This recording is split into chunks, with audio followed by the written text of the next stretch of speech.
નમસ્કાર દર્શક મિત્રો, એસડી ન્યૂઝ ગુજરાતી ચેનલ પર આપનું સ્વાગત છે અને હું આપની સાથે વૈશાલી પુવારુ કરીશું નજર આજના સમાચારો પર।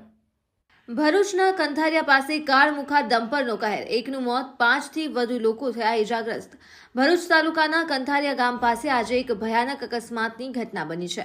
એક બેકાબુ ડમ્પર ચાલકે રિક્ષા, કાર અને મોપેડને અડફેટે લેતા અફરાતફરી મચી ગઈ હતી। આ ગમખ્વાર અકસ્માતમાં મોપેડ સવાર યુવાનનું ઘટના સ્થળે જ કમકમાટી ભર્યું મોત નીપજ્યું, જ્યારે અન્ય 5થી વધુ લોકો ઇજાગ્રસ્ત થયા। ઘટનાની વિગતવાર માહિતી ભોલાવના ડેરા તલાવડી વિસ્તારમાં રહેતા અજય ગોવિંદભાઈ રાઠોડ પોતાની પત્ની સોનલબેન અને સાસુ શારદાબેન સાથે રિક્ષામાં બેસીને દેરોલ તરફ જઈ રહ્યા હતા। તે દરમિયાન કંથારિયા દલાલ સ્ટ્રીટ પાસે પૂરપાટ ઝડપે આવતા એક ડમ્પરના ચાલકે સ્ટીયરિંગ પરનો કાબુ ગુમાવ્યો હતો। ડમ્પરે માર્ગ પર જતી રિક્ષા, મોપેડ અને કારને જોરદાર ટક્કર મારી હતી। મોપેડ ચાલક અરુણ અરવિંદભાઈ રાઠોડની ગંભીર ઇજાઓ પહોંચતા તેમનું સ્થળ પર જ મોત નીપજ્યું હતું। રિક્ષામાં સવાર મુસાફરો સહિત કુલ 5થી વધુ લોકોને નાની મોટી ઇજાઓ પહોંચી છે।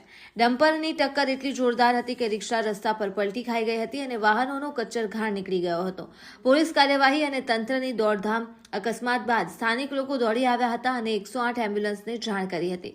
તમામ ઇજાગ્રસ્તોને તાત્કાલિક સારવાર માટે ભરૂચ સિવિલ હોસ્પિટલ ખસેડવામાં આવ્યા છે। બીજી તરફ અકસ્માત સર્જીને ડમ્પર ચાલક વાહન મૂકીને સ્થળ પરથી ફરાર થઈ ગયો હતો। ઘટનાની જાણ થતાં જ ભરૂચ તાલુકા પોલીસનો કાફલો ઘટના સ્થળે પહોંચી ગયો હતો। પોલીસે મૃતદેહને પોસ્ટમોર્ટમ માટે મોકલી આપી ફરાર ડમ્પર ચાલક વિરુદ્ધ ગુનો નોંધી તેને ઝડપી પાડવા ચક્રો ગતિમાન કર્યા છે। ભરૂચ જિલ્લા બ્યુરો ચીફ દિવાન ઇમ્તિયાઝ, એસડી ન્યૂઝ ગુજરાતી।